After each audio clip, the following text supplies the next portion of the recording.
Now that the presidential election is officially a rematch between President Biden and Donald Trump, the messaging coming from the right on the question, are you better off than you were 4 years ago, is getting more and more laughable. Here's Fox host Sean Hannity last night.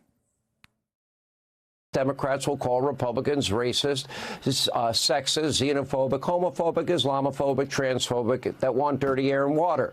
In other words, Democrats are using fear and division to mask what has been a terrible 4 years under Biden. I repeat, they cannot run on are you better off than you were 4 years ago. This is all they have left.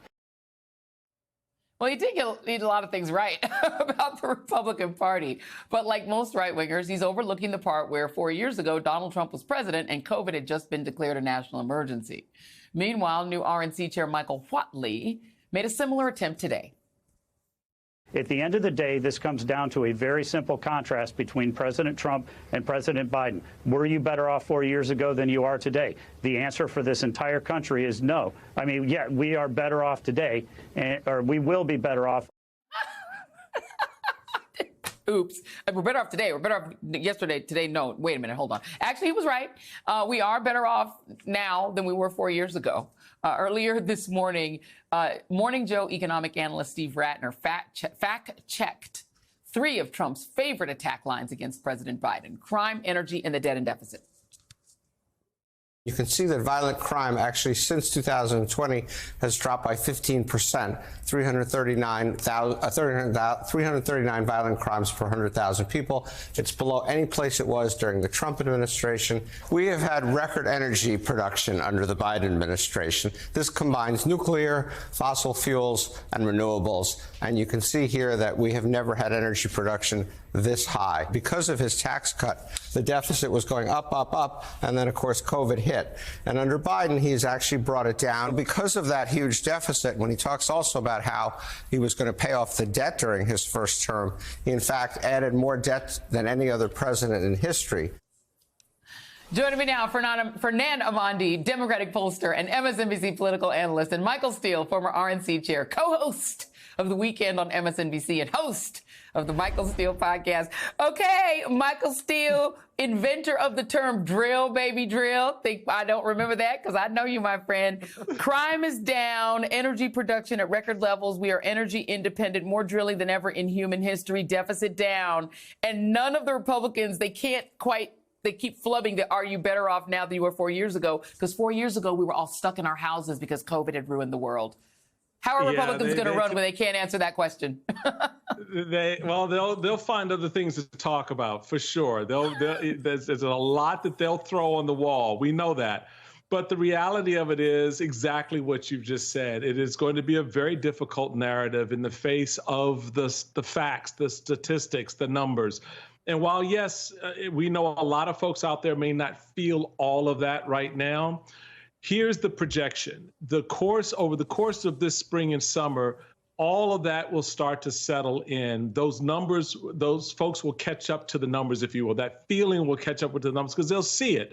Yes, there are going to be some segments, sectors of the economy where the prices may be higher, but they won't be nowhere near what they were at the height of inflation. They will be nowhere near where they were during our, COVID stretch of dealing with supply chain issues and so forth. So the narrative for Republicans, they really want to ask that question because I think in the main, the American people were going to say, well, yeah, kind of, yes, I am. And just as a nod out, if, Donald Trump didn't drill, baby, drill. Joe Biden did. Thank you very much, Mr. President, for applying my little bit of slogan to your efforts. So, and Donald Trump, just take drill, baby, drill out your mouth. Because he did it. Because Biden did what you suggested. You know who also wasn't better off 4 years ago, or actually more like 3 years ago? Mike Pence, because Trump tried to kill him. Trump tried to get him hung. So now he said, you know what? I'm off this train. Here's Mike Pence. It should come as no surprise that I will not be endorsing Donald Trump this year. During my presidential campaign, I made it clear that there were profound differences between me and President Trump on a range of issues, and not just our difference on my constitutional duties that I exercised on January the 6th. I mean, as I have watched his candidacy unfold, I've seen him walking away from our commitment to confronting the national debt. I've seen him starting to shy away from a commitment to the sanctity of human life. From the right, Fernand, he's saying he will. When your former vice president says he is not willing to endorse you and then attacks you from the right, this is unhelpful, I would guess. Well, the good news for Mike Pence is his back doctors has found that there is a spine there after all. It only took about 8 years to find it. But Joy, you know, this is a big deal at BFD, as President Biden would say, because a lot of folks didn't think that Mike Pence would go this far. In other words, stopping short of endorsing Donald Trump. And I think the question now becomes, Joy, do other Republicans like what Mike Pence did today? Do they follow suit? Does this now mean Nikki Haley now has a little bit more room to say, you know what, I'm not going to endorse Donald Trump either? And that then starts to lead to a domino effect. Because in my judgment, I feel that the best surrogates for the Biden campaign going in between now and November are the Michael Steeles of the world, the former and current Republicans, especially those who served with President Trump, that say under no circumstances can we allow this dangerous dictator who plans to be a dictator, his own words on day one, regain power and back into the Oval Office. So I think this is a major development for the campaign in 2024. And Michael, you know, he said he would never vote for Biden, but he doesn't have to say that. I've always said that a third party option helps Biden because they don't have to vote for Biden. They don't have to say they want Biden. They just don't have. They just have to say they're not going to vote for Trump, right? Yeah, that's true. But, you know, I just caution to be careful with the third party option because, you know, there are numbers out there right now that are showing Robert F. Kennedy Jr., as you play the scenarios out, pulling about 12 to 15%. That's a big number. And it does matter where that number comes from.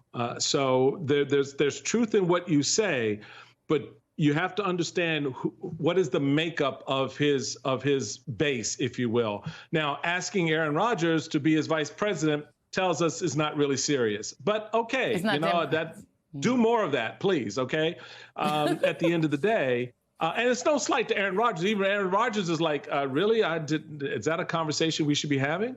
But the reality of it is you have that piece. But Fernand puts his finger on, I think, a very important point, Joy, and you and I have sort of talked back and forth on this. There's a large segment, cadre of voters out there in my bucket, if you will, the Republicans and former Republicans who are in no way planning to play with this Republican Party and certainly not its nominee for president.